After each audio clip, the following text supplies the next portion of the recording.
കഴിഞ്ഞ ദിവസം മണിപ്പൂരിൽ 3 സഭാ നേതാക്കൾ അതിഭീകരമായി കൊല്ലപ്പെട്ടത് നമ്മയെല്ലാം വേദനിപ്പിച്ച സംഗതിയാണ്. എന്നാൽ എന്താണ് മണിപ്പൂരിൽ കഴിഞ്ഞ 3 വർഷമായി നടന്നുകൊണ്ടിരിക്കുന്നത്? അതിനെക്കുറിച്ച് വിശദമായി ഒന്ന് പരിശോധിക്കുവാനാണ് ഈ വീഡിയോയിൽ ഞാൻ ശ്രമിക്കുന്നത്.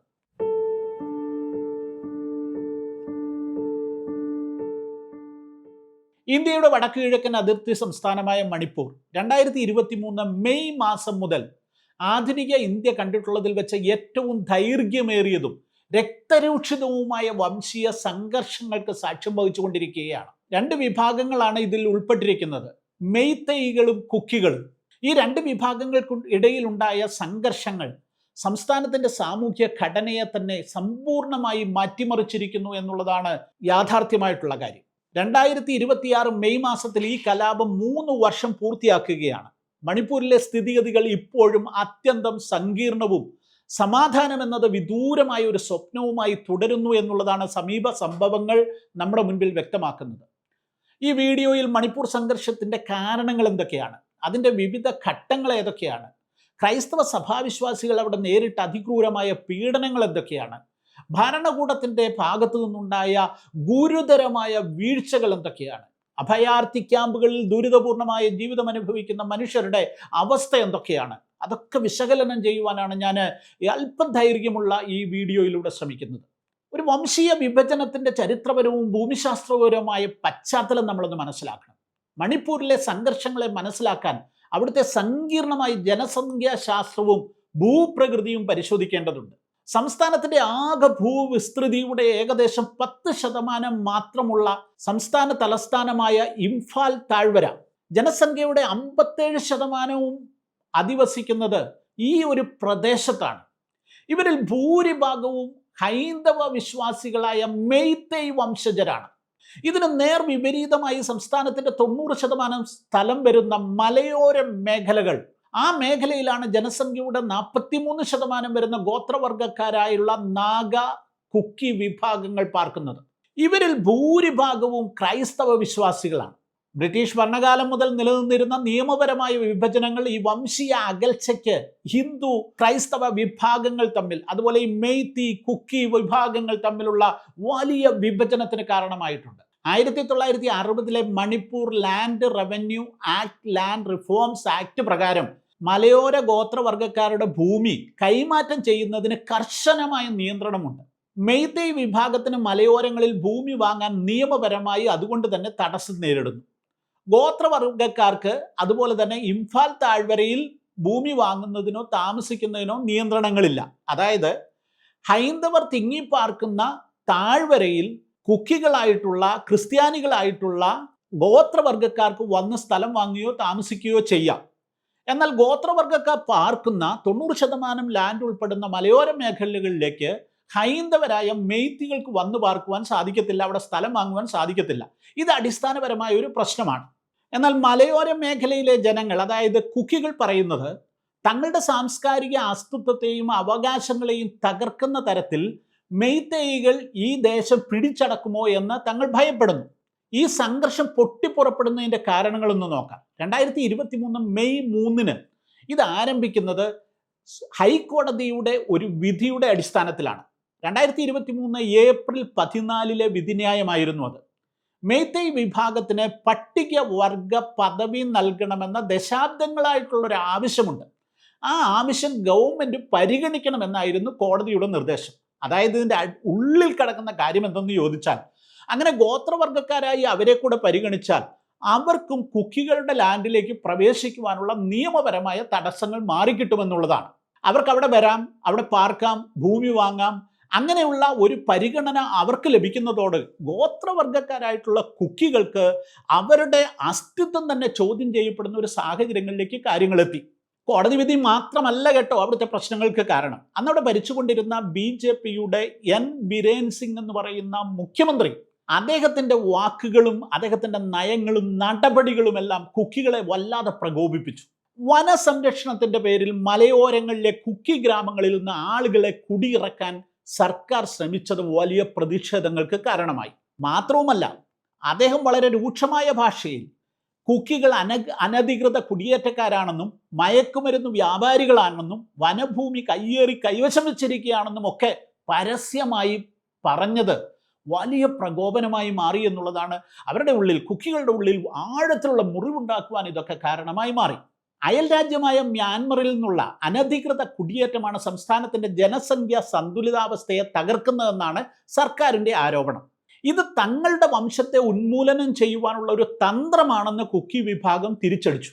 ഇനി കലാപത്തിന്റെ ആരംഭഘട്ടത്തിലേക്ക് പോയാൽ 2023 May 3 all tribal students union Manipur എന്ന സംഘടന സംഘടിപ്പിച്ച ട്രൈബൽ സോളിഡാരിറ്റി മാർച്ചാണ് കലാപത്തിന്റെ തുടക്കമായി മാറിയത്.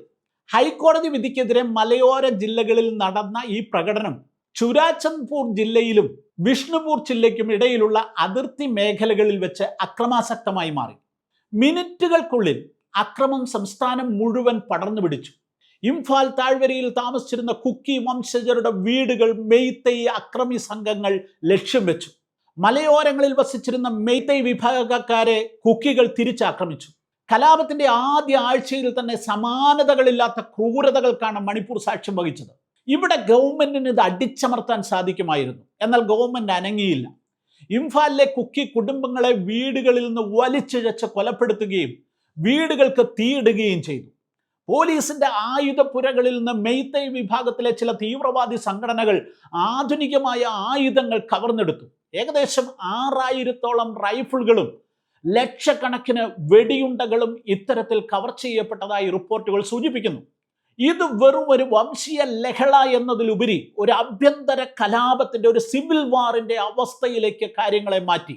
ഇനി ഇതിന്റെ സ്ഥിതിവിവര കണക്കുകളൊക്കെ ഒന്ന് നോക്കിയാൽ വളരെ ഭീകരമായ ഒരു കാഴ്ചയാണ് നമ്മുടെ മുൻപിൽ വെളിവായി വരുന്നത്.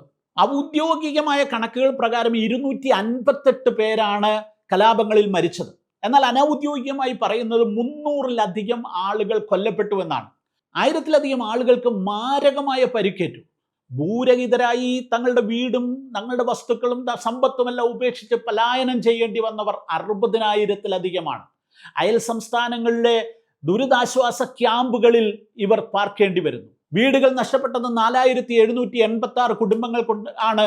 അത് മുഴുവൻ അഗ്നിക്കിരയാക്കപ്പെടുകയായിരുന്നു. ആരാധനാലയങ്ങളുടെ കണക്കിലേക്ക് വന്നാൽ ക്രിസ്തീയ ദേവാലയങ്ങൾ 300-ലധികം അവിടെ അഗ്നിക്കിരയാക്കപ്പെട്ടു. മണിപ്പൂർ കലാപം വംശീയമായ കാരണങ്ങളാൽ തുടങ്ങിയതാണെങ്കിലും വളരെ വേഗത്തിൽ അതിന് മതപരമായ ഒരു തലം കൂടെ കൈവന്നു. മലയോര ഗോത്ര വിഭാഗങ്ങളിൽപ്പെട്ട, അതായത് കുക്കികൾ, ബഹുഭൂരിപക്ഷവും ക്രൈസ്തവരാണ്. അവർക്കെതിരായ അക്രമങ്ങൾ വളരെ പെട്ടെന്ന്, ആദ്യഘട്ടത്തിൽ ഇത് വംശീയമായിരുന്നെങ്കിൽ വളരെ പെട്ടെന്ന് ഇത് പള്ളികൾക്കെതിരെയുള്ള, മതവിശ്വാസത്തിനെതിരെയുള്ള ഒരു ആക്രമണവും പീഡനവുമായി മാറി. കലാപത്തിന്റെ ആദ്യ 36 മണിക്കൂറിൽ തന്നെ ഇംഫാൽ താഴ്വരയിൽ ഏകദേശം 249 പള്ളികൾ തകർക്കപ്പെട്ടതായി കത്തോലിക്ക സഭാവൃത്തങ്ങൾ തന്നെ അറിയിച്ചു. സ്വതന്ത്ര സഭകൾ വേറെയും വരും. ഏറ്റവും ഞെട്ടിപ്പിക്കുന്ന വസ്തുത, മെയ്തൈ വിഭാഗത്തിൽ ധാരാളം ക്രൈസ്തവരുണ്ട്. അതായത് ഹൈന്ദവ വിഭാഗത്തിൽ നിന്ന്, ഹൈന്ദവ വിഭാഗമായ മെയ്തൈയിൽ നിന്ന് ധാരാളം ആളുകൾ ക്രിസ്തു വിശ്വാസം സ്വീകരിച്ചിട്ടുണ്ട്. അങ്ങനെ ക്രൈസ്തവരായ മെയ്തൈകൾക്കെതിരെ മെയ്തൈ ഹിന്ദു സംഘടനകൾ അക്രമം അഴിച്ചുവിട്ടു എന്നുള്ളതാണ്. അരാംബായ് തെൻഗോ, മെയ്തൈ ലിപ്പൂൻ എന്നീ ഭീകര സംഘടനകൾ മെയ്തൈ ക്രൈസ്തവരെ നിർബന്ധപൂർവം ഹിന്ദുമതത്തിലേക്ക് പരിവർത്തനം ചെയ്യിപ്പിക്കുകയോ അല്ലെങ്കിൽ അവരെ അതിക്രൂരമായി പീഡിപ്പിക്കപ്പെടുകയോ ചെയ്തതായിട്ട് റിപ്പോർട്ടുകളുണ്ട്.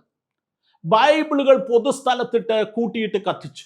പള്ളികൾ ഇനി നിർമ്മിക്കുകയില്ല എന്ന് അവരെ കൊണ്ട് എഴുതി വാങ്ങിപ്പിച്ചു.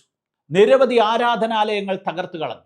വംശീയമായി ആരംഭിച്ച ഒരു കലാപം വളരെ വേഗം അതിന് മതപരമായ ഒരു നിറം കൈവന്നു എന്നുള്ളതാണ് യാഥാർത്ഥ്യം. ഐക്യരാഷ്ട്ര സംഘടനയുടെ വിദഗ്ധ സംഘം ആശങ്ക രേഖപ്പെടുത്തിയിട്ടുണ്ട് ഈ കാര്യത്തിൽ. കലാപത്തിന് മുമ്പ് തന്നെ ക്രൈസ്തവർക്കെതിരെയുള്ള സംഘടിതമായ വിദ്വേഷ പ്രസംഗങ്ങൾ ആ മേഖലയിൽ വർദ്ധിച്ചു വന്നിരുന്നു. അന്നേരം ഒന്നും അവിടുത്തെ BJP സർക്കാർ ഒരു കാര്യത്തിലും ഇടപെട്ടില്ല എന്നുള്ളതാണ് യാഥാർത്ഥ്യം. അതായത് സർക്കാർ സംവിധാനങ്ങൾ സമ്പൂർണ്ണമായി പരാജയപ്പെട്ടു. UN നിരീക്ഷിക്കുന്നത് 14 പള്ളികൾ തിരഞ്ഞെടുത്ത് ആക്രമിച്ചത് ഈ കലാപത്തിന് പിന്നിൽ വ്യക്തമായ മതപരമായ അജണ്ടകൾ ഉണ്ടായിരുന്നു എന്നുള്ളതിന് തെളിവാണെന്നാണ്. രാഷ്ട്രീയ പരാജയവും ഭരണകൂടത്തിന്റെ നിശബ്ദതയുമാണ് ഈ വിഷയങ്ങളെ ആളിക്കത്തിച്ചത് എന്നുള്ളതിന് യാതൊരു സംശയവുമില്ല. ആഗോളതലത്തിൽ തന്നെ ഇതൊരു ചർച്ചാ വിഷയം മാറി. കലാപം ആരംഭിച്ച 1 വർഷത്തിലേറെയായിട്ടും ഇന്ത്യയുടെ പ്രധാനമന്ത്രി നരേന്ദ്രമോദി മണിപ്പൂർ സന്ദർശിക്കാതിരുന്നത് വലിയ പ്രതിഷേധങ്ങൾക്കാണ് കാരണമാക്കിയത്. ഒടുവിൽ ഈ കലാപ സമയത്ത് 2 കുക്കി സ്ത്രീകളെ നഗ്നരായി തെരുവിൽ നടത്തിയതിൻ്റെ ദൃശ്യങ്ങൾ ലോകമെങ്ങും പ്രചരിച്ചതിൻ്റെ പുറമെയാണ് ഇന്ത്യയുടെ പ്രധാനമന്ത്രി കേവലം 30 സെക്കൻഡ് മാത്രം നീണ്ടുനിന്ന ഒരു പ്രതികരണം മണിപ്പൂർ കലാപത്തെക്കുറിച്ച് നടത്തിയത്. മുഖ്യമന്ത്രി ബിരേൻ സിംഗിന്റെ പങ്ക് ഇവിടെ വലിയ വിവാദമായി മാറി. അദ്ദേഹം മെയ്തൈ വിഭാഗത്തിന്റെ മാത്രം മുഖ്യമന്ത്രിയാണെന്നുള്ളതായിരുന്നു ആരോപണം. കുക്കി വംശഹത്യയ്ക്ക് അദ്ദേഹം ഒത്താശകൾ ചെയ്തു കൊടുത്തു എന്ന ആരോപണം ഉയർന്നു. മുഖ്യമന്ത്രിയുടേതെന്ന് കരുതപ്പെടുന്ന ചില ഓഡിയോ ടേപ്പുകൾ പുറത്തു വന്നത് അദ്ദേഹത്തിന്റെ പങ്കിനെ കുറിച്ചുള്ള സംശയം വർദ്ധിപ്പിച്ചു.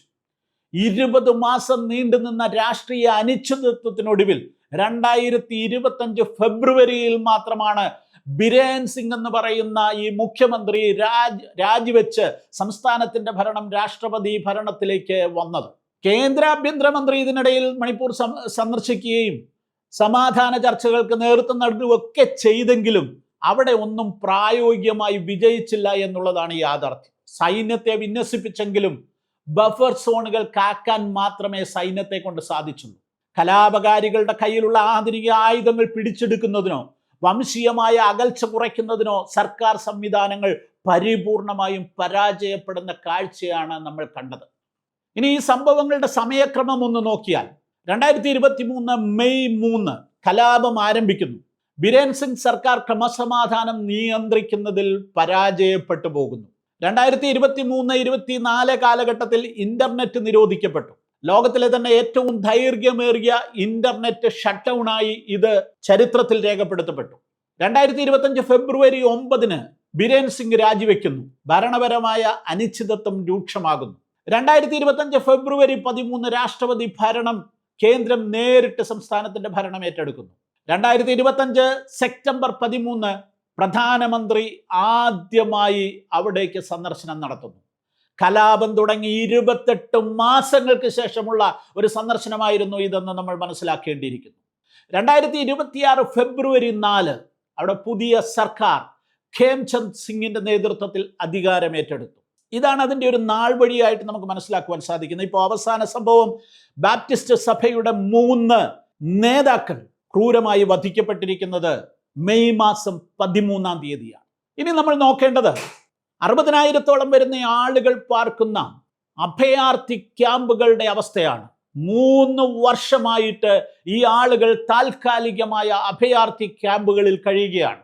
സ്വന്തം വീടുകൾ അഗ്നിക്കിരയാക്കപ്പെട്ടതിനാലും വംശീയമായ ഭീഷണി നിലനിൽക്കുന്നതിനാലും അവർക്ക് തങ്ങളുടെ ദേശത്തേക്ക് ജനിച്ചു വളർന്ന നാട്ടിലേക്ക് തിരിച്ചു പോകുവാൻ പറ്റാതെ അതിർത്തി സംസ്ഥാനങ്ങളിലെ അല്ലെങ്കിൽ അതിർത്തി മേഖലയിലെ ക്യാമ്പുകളിൽ അവർ ദുരിത ജീവിതം നയിക്കേണ്ടി വരുന്നു. അതീവ ദുസ്സഹമാണ് ഈ ക്യാമ്പുകളിലെ ജീവിതം. ക്യാമ്പുകളിൽ അടിസ്ഥാന സൗകര്യങ്ങളുടെ അഭാവം മനുഷ്യാവകാശ ലംഘനത്തിന് തുല്യമാണ്. ഒരു ശുചിമുറി, ഒരു ലാട്രിൻ ഉപയോഗിക്കുന്നത് 100-ലധികം ആളുകളാണ്. കുട്ടികൾ പോഷകാഹാരക്കുറവ് മൂലം ക്യാമ്പുകളിൽ നിരന്തരമായി മരിക്കുന്ന അവസ്ഥ വരെ ഉണ്ടാകുന്നു. സർക്കാർ ഒരു ദിവസത്തേക്ക് ഒരു വ്യക്തിക്ക് 84 രൂപ മാത്രമാണ് ഈ ക്യാമ്പിൽ പാർക്കുന്നവരുടെ ഉപജീവനത്തിന് വേണ്ടി നൽകുന്നത്. ഈ കാലത്ത് 84 രൂപ കൊണ്ട് അവർക്ക് എങ്ങനെ ജീവിക്കുവാൻ സാധിക്കും? കുട്ടികളുടെ വിദ്യാഭ്യാസം മുടങ്ങിയിരിക്കുന്നു. ഏറ്റവും വലിയ വെല്ലുവിളി നേരിടുന്ന ഒരു മേഖലയാണ്. 3 വർഷമായി സ്കൂളിൽ പോകുവാൻ കഴിയാതെ ആയിരക്കണക്കിന് കുട്ടികൾ ക്യാമ്പുകളിലുണ്ട്. പല സ്കൂളുകളും ക്യാമ്പുകളായി മാറ്റപ്പെട്ടതിനാൽ ആ സ്കൂളുകളിലെ പ്രവർത്തനങ്ങളും തടസ്സപ്പെട്ടിരിക്കുന്നു. ഇംഫാൽ താഴ്വരയിലേക്ക് പോയി പഠനം തുടരുവാൻ കഴിയാതെ ഉന്നത വിദ്യാഭ്യാസ മേഖലയിൽ ധാരാളം വിദ്യാർത്ഥികളുടെ പഠനം മുടങ്ങിപ്പോയിരിക്കുന്നു. ഒരു തലമുറയുടെ ഭാവി തന്നെ അനിശ്ചിതത്വത്തിലാക്കി 3 വർഷമായി തുടരുന്നു എന്ന് പറയുന്നത് ഏറ്റവും വേദനാജനകമായ ഒരു കാര്യമാണ്. ഉപരോധങ്ങളും വംശീയ വിഭജനവും മണിപ്പൂരിന്റെ സമ്പദ് വ്യവസ്ഥയെ തകർത്തു. മലയോര ജില്ലകളിൽ നിന്നുള്ള പ്രധാന ദേശീയ പാതകൾ, അതായത് NH2, NH37 എന്നിവ പലപ്പോഴും ഉപരോധങ്ങളാൽ തടസ്സപ്പെടുന്നു. യാത്രാ സൗകര്യങ്ങൾ പോലും ഇല്ലാതെയാകുന്നു. അവശ്യ വസ്തുക്കളുടെ വില അതിഭീകരമായി കുതിച്ചുയരുവാൻ ഇത് കാരണമാകുന്നു. ഇംഫാലിൽ പോയി കുക്കി കേന്ദ്രങ്ങളിലേക്ക് സാധനങ്ങൾ എത്തിക്കുക എന്ന് പറയുന്നത് അതിദുർഘടമായ യാത്രകൾ ആവശ്യമുള്ള ഒരു കാര്യമായി മാറിയിരിക്കുന്നു. ഇനി കുക്കി മേഖലയിലുള്ള ആളുകൾക്ക് അടിയന്തര ചികിത്സ ലഭിക്കാതെ മാരകമായ രോഗങ്ങൾ ബാധിച്ചവർക്ക് അടിയന്തരമായ ചികിത്സകൾ ലഭിക്കേണ്ടവർക്ക് അതിനുള്ള സൗകര്യങ്ങളില്ലാതെ പോകുന്നു. ഇംഫാലിലാണ് സ്പെഷ്യാലിറ്റി ഹോസ്പിറ്റലുകളെല്ലാം ഉള്ളതെന്ന് നമ്മൾ മനസ്സിലാക്കണം. മണിപ്പൂർ ഇന്ന് ഭൂമിശാസ്ത്രപരമായി മാത്രമല്ല വൈകാരികമായും വംശീയമായും വിഭജിക്കപ്പെട്ട രണ്ട് മേഖലകളാണ്. കേന്ദ്ര സേന ഇടയ്ക്ക് കാവൽ നിൽക്കുന്ന ബഫർ സോണുകൾ ഈ താഴ്വരയെയും മലയോര മേഖലയെയും തമ്മിൽ വിഭജിച്ച് നിർത്തുന്നു.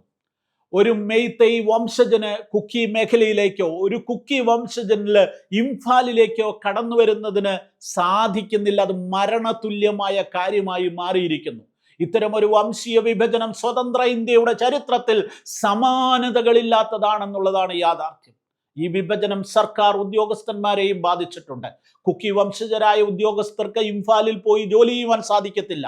അതുപോലെ മെയ്തേയ് വിഭാഗത്തിൽപ്പെട്ട ഉദ്യോഗസ്ഥന്മാർക്ക് ഭരണാവശ്യങ്ങൾക്ക് വേണ്ടി കുക്കി മേഖലകളിലേക്ക് പോകുവാൻ സാധിക്കത്തില്ല. രണ്ട് വിഭാഗങ്ങൾക്കും ഇനി ഒരുമിച്ച് കഴിയുവാൻ സാധിക്കയില്ല എന്ന പ്രഖ്യാപനത്തോടെ 10 കുക്കി MLA-മാർ പ്രത്യേക ഭരണകൂടത്തിനായി ഭരണ സംവിധാനത്തിനായി അവർ അപേക്ഷ സമർപ്പിച്ചിരിക്കുന്നു.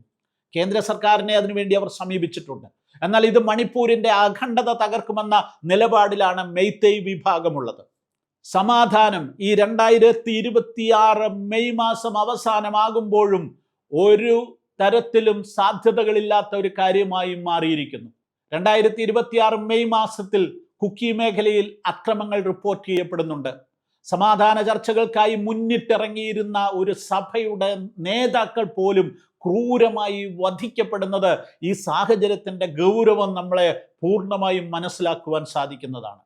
ബാപ്റ്റിസ്റ്റ് കൺവെൻഷന്റെ നേതാവായിരുന്ന റവറൻ ഡോക്ടർ വുംദാങ് സിത്ലൗ ഉൾപ്പെടെ 3 പാസ്റ്റർമാരാണ് ഇന്നലെ അവിടെ കൊല്ലപ്പെട്ടത്. അതിനെ തുടർന്ന് സംസ്ഥാനം മുഴുവൻ സ്തംഭിച്ചിരിക്കുകയാണ്. പുതിയ മുഖ്യമന്ത്രി യുംനം ഖേംചന്ദ് സിംഗ് സമാധാനത്തിനായി ശ്രമിക്കുന്നുണ്ട്.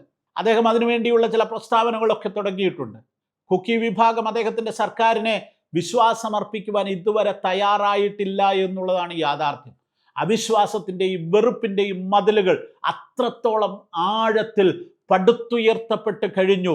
രണ്ടായി വിഭജിക്കപ്പെട്ട 2 വിഭാഗം ജനങ്ങളായി അവർ നിൽക്കുന്നു. സൈന്യം ഇപ്പോഴും മണിപ്പൂരിലെ തെരുവുകളിൽ കാവൽ നിൽക്കുന്നുണ്ടെങ്കിലും തോക്കുകൾക്ക് സമാധാനം കൊണ്ടുവരുവാൻ കഴിയില്ലെന്ന് 3 വർഷത്തെ ദുരനുഭവം നമ്മെ പഠിപ്പിക്കുന്നു. മണിപ്പൂർ വംശീയ കലാപം ഇന്ത്യയുടെ ജനാധിപത്യത്തിനും മതേതരത്വത്തിനും ഒരു കറുത്ത പാടാണ്.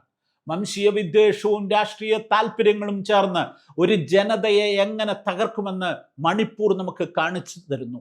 സമയത്ത് കൃത്യമായ ഇടപെടലുകൾ നടത്താത്ത ഗവൺമെന്റ് സംവിധാനങ്ങളും അധികാര കേന്ദ്രങ്ങളുമാണ് ഈ തകർച്ചയ്ക്ക് കാരണമെന്നുള്ളതാണ് യാഥാർത്ഥ്യം. ക്രൈസ്തവർക്കെതിരെ ആസൂത്രിതമായ ആക്രമണങ്ങളും ആരാധനാലയങ്ങളുടെ തകർച്ചയും ഭൂരിപക്ഷ വർഗീയതയുടെ ഭയാനകമായ മുഖം വെളിപ്പെടുത്തുന്ന ഇടമായി മണിപ്പൂരിനെ മാറ്റിയിരിക്കുന്നു. 3 വർഷമായി അഭയാർത്ഥി ക്യാമ്പുകളിൽ കഴിയുന്ന 10,000-കണക്കിന് മനുഷ്യരുടെ കണ്ണീരിനും മറുപടി പറയുവാൻ ഭരണകൂടത്തിന് ബാധ്യതയുണ്ട്. വെറുമൊരു ക്രമസമാധാന പ്രശ്നമായി ഇതിനെ കാണാതെ വംശീയമായ മുറിവുകൾ ഉണക്കുവാനുള്ള ആത്മാർത്ഥമായ ശ്രമങ്ങളാണ് ഇനി ഉണ്ടാകേണ്ടത്. ഓർക്കുക, ഈ രാജ്യത്തിന് മഹത്തായ ഒരു പാരമ്പര്യമുണ്ട്. 2ആയി വിഭജിക്കപ്പെട്ടു പോയ ഒരു രാജ്യം, അതിൻ്റെ മുറിവുകൾ ഉണക്കി വന്നത് എത്ര കാലം പണിപ്പെട്ടാണെന്ന് നമുക്കറിയാം. നമ്മുടെ രാഷ്ട്രത്തിൻ്റെ ശില്പികൾ അതിനുവേണ്ടി എത്രമാത്രം വിയർപ്പൊഴുക്കി എന്ന് പറയാം. നമ്മുടെ രാഷ്ട്രപിതാവിൻ്റെ ജീവൻ പോലും അതിനുവേണ്ടി നൽകേണ്ടി വന്നതാണ്. ഈ രാഷ്ട്രത്തിന് അഭിമാനമായി മാറേണ്ട ഒരു മേഖല മണിപ്പൂർ, സുന്ദരമായ ദേശം, അത് വിഭജിക്കപ്പെട്ട് കിടക്കുകയാണ്. അവിടുത്തെ ജനങ്ങൾ കഷ്ടതയിലാണ്, വേദനയിലാണ്. നമ്മുടെ ഗവൺമെന്റ് സംവിധാനങ്ങൾ മുഴുവൻ ഈ കാര്യത്തിൽ ശ്രദ്ധയൂന്നി എത്രയും പെട്ടെന്ന് ഈ പ്രശ്നങ്ങൾക്ക് പരിഹാരമുണ്ടാക്കേണ്ടിയിരിക്കുന്നു. നമുക്ക് ഈ മേഖലയ്ക്ക് വേണ്ടി, അവിടെയുള്ള ജനങ്ങളുടെ സമാധാനത്തിന് വേണ്ടി, നമ്മുടെ രാജ്യത്തിന് വേണ്ടി ശ്രദ്ധയോടെ പ്രാർത്ഥിക്കാം.